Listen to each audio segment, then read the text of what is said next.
Okay, so Amanpreet, you have a question which is actually pretty valid for a startup. Now, for a startup, we usually do not have any historical data, or at max, that startup might have been in existence for just 6 months, 1 year, or maybe 2 years.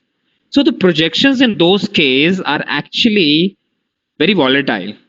So you would see that for a startup company, everything is in the air. It's more like a business plan which the promoter is looking to execute. But whether that will be executed or not, nobody is aware of it. So that is why what happens is when the when any kind of funding is required in a startup, the person is going to put in money, let's say a venture capitalist or an angel investor or any private equity firm which is going to put in any money in the company at the initial stage, they will basically discount for this particular option. Because what happens is, what is the logic behind putting a money in startup company? It is quite likely that the startup may eventually fail. So the promoter or the founder may be showing very good picture of the company 5 years down the line, but in reality, maybe after 2 years or 3 years, the company may close down. So what venture capitalists tend to do, or any other angel investor tends to do, they basically invest in multiple startups, because their intention is that if they are putting money in one startup, then at least out of those five startups, one startup or two startups would actually be profitable. And if other two or three are going to close down, the profit from the remaining two will offset that loss which they would incur in other investments. So that's the strategy in their mind. That's why what they do in the startup, they basically tend to take huge amount of capital, a huge amount of risk premium, which I'm going to talk about in the class tomorrow. When we do the valuation, they increase the cost of capital. So if it is, let's say, 20%, normally they will take 30%, because what they are doing, they're taking an additional risk and they would increase that cost of capital. Or sometimes they make an adjustment for probability of survival. So whatever cash flows we compute, we kind of reduce it by 50%, 60%. And that's how they kind of adjust the valuation. So the catch here is, there is no best method to create a financial model for a startup, because over there everything is in the air. Nothing has been started, or even if it is in the process of being executed, it has not actually seen the light. So over there, this financial model will at least provide them a structure where they can keep on putting all of those inputs. So the people may tend to create some sort of a scenarios that most likely it is expected that revenue will go up by 40%, but pessimistic case, revenue may go up by only 20%. Best case, the revenue may go up by 100%, because in startups these percentages also tend to be on the higher side because the base is pretty small. So in the initial years, you would see that these kind of scenarios are built in the financial model for the startup, and that's how they use it. Okay. So great. Meher, I see you have a question that you are facing some issues in understanding some of the logical part. So maybe what you could do, if you need to read through a bit on the financial analysis, so you may have to brush up your skills a bit more on the financial accounting concept, so that should help you correlate the items between the various financial statements. Because see, the thing is, if you have to create a financial model, you need to have good amount of understanding about the line items of P&L, balance sheet and cash flow, as to how each and every item of the P&L flows to balance sheet and cash flow. Though I'm trying my best to explain that linkage, you might still want to read some additional literature to acquaint yourself with the ground level stuff of this. So that should basically help get better understanding of this. So yeah, Abhinav, I see that we could definitely use do the industry analysis, and that's not just for startup, but even for a well-established company. We need to look at the industry and how the market is behaving, and that's how we take the assumptions. Yeah, I think Amanpreet, that answers your point. So the traditional valuation methods need some sort of modification when it comes to valuing the startup. Okay, so we'll see if we can cover it up, but I will share one link once I save this file in the folder, in the Google Drive folder. I'll also save a book on valuation, which has recently been published by the Institute of Chartered Accountants of India. It is called Valuation Insights. It covers valuation in various scenarios. So maybe that is a good read. It's about 200 and 250 pages book. Covers the concepts of valuations in various scenarios by taking various chapters. I'll save it there for your future reference. You can go through that for better clarity around around all of these emerging areas. Like it also covers the scenario on how we could modify the valuation in the light of scenario like COVID that we are witnessing right now. So it covers a lot of emerging topics. So it's a nice read. So whenever you get time, you can go through that. I will save that particular book as well out there in the Google Drive. Right? Okay. So I think we can proceed now. The next thing that we have to cover here is to go to the other and be able to create the shareholders equity part. So what is covered in the shareholders equity? There are two components of the shareholder equity. One is the paid up capital and the other is the reserves and surplus. So in the shareholders equity, you need to see what is my paid up capital, and second you need to see the reserves and surplus, which would also include your retained earnings, something like that. So what is the significance of these two? Let us talk about paid up capital first of all. Now if you recollect, I talked about the 4-line schedule. So what's that 4-line schedule?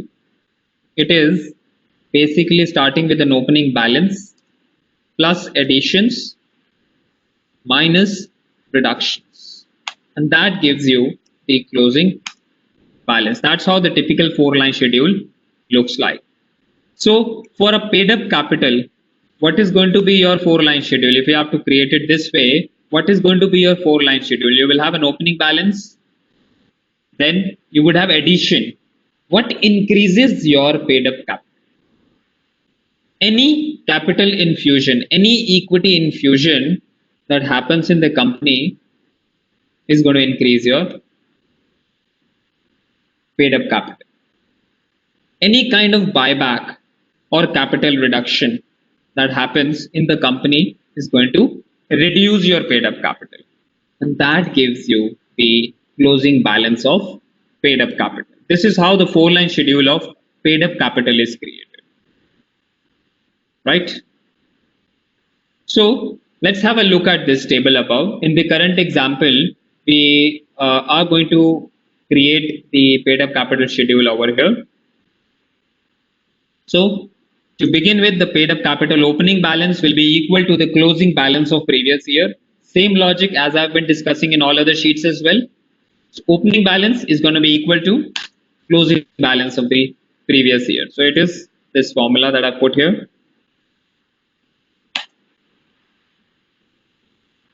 Right? Then after this, what is going to increase it? Any capital infusion. So let me show you the balance sheet. Over there you see it has been 50, 50, 50. In the balance sheet, if you notice, the paid up capital has always remained 50, which means that in the very first year when we started our business, it was $50 million, which means that we would have raised $50 million in that particular year. So let me go back to assumptions tab and see where is that equity being raised. That is over here. This is the historical equity being raised. But we don't see any figure here, which means that it is missing.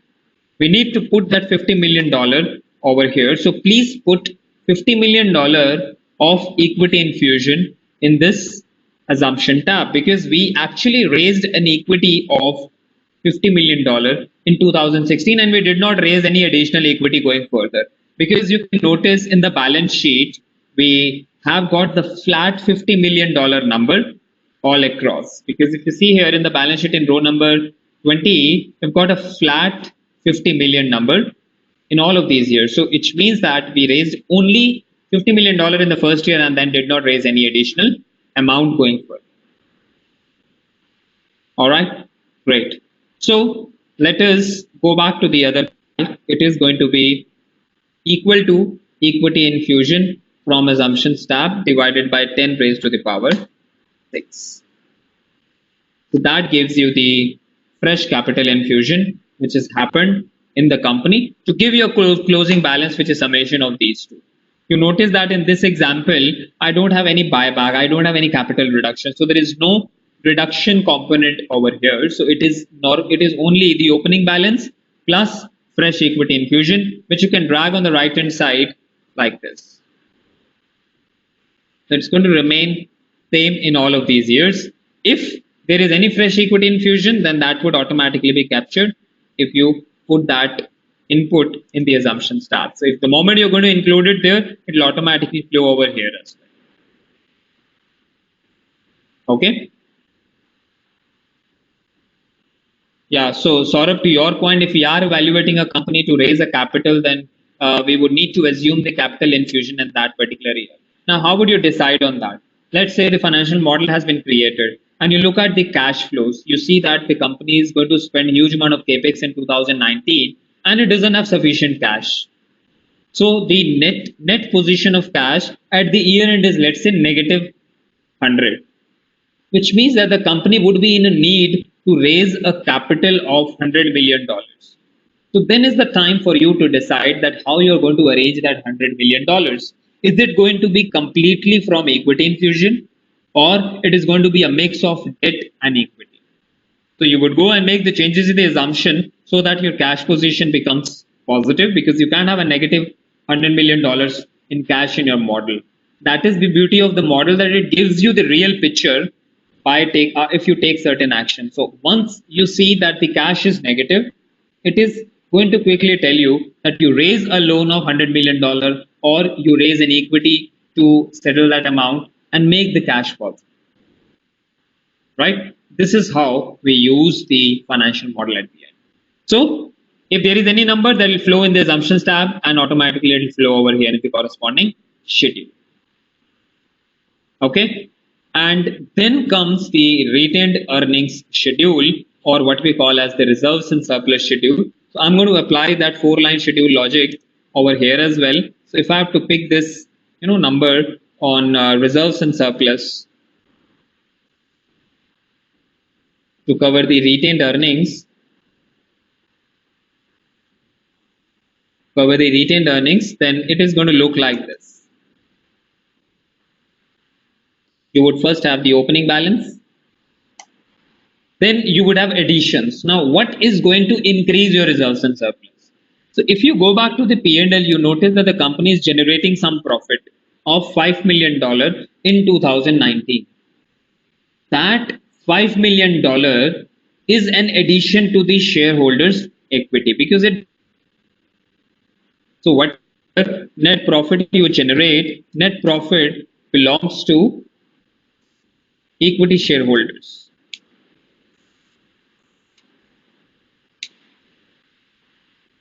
So there is net profit belongs to equity shareholders. So whatever net profit you see here, it's going to be added to your existing balance of reserves and surplus. So you would add net profit after tax over here. But then you may decide to give a portion of it to your shareholders in the form of dividend.